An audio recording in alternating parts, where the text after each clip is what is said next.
Update sa puno ng lubek. Nag-uumpisa na mamula. Marami pa rin puti. Ang hinog nito. Ang problema, ayan o. Nanlalaglag.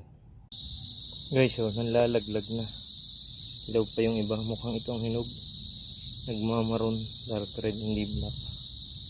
Pinulot natin at sayang, mga tikman, mga shake sa fresh milk. Guys, ito na yung lubeg oh. Shake lubeg fruit.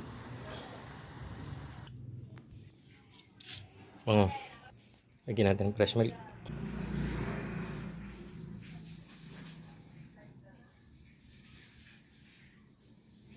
Yan o, smoothie lubeg fruit.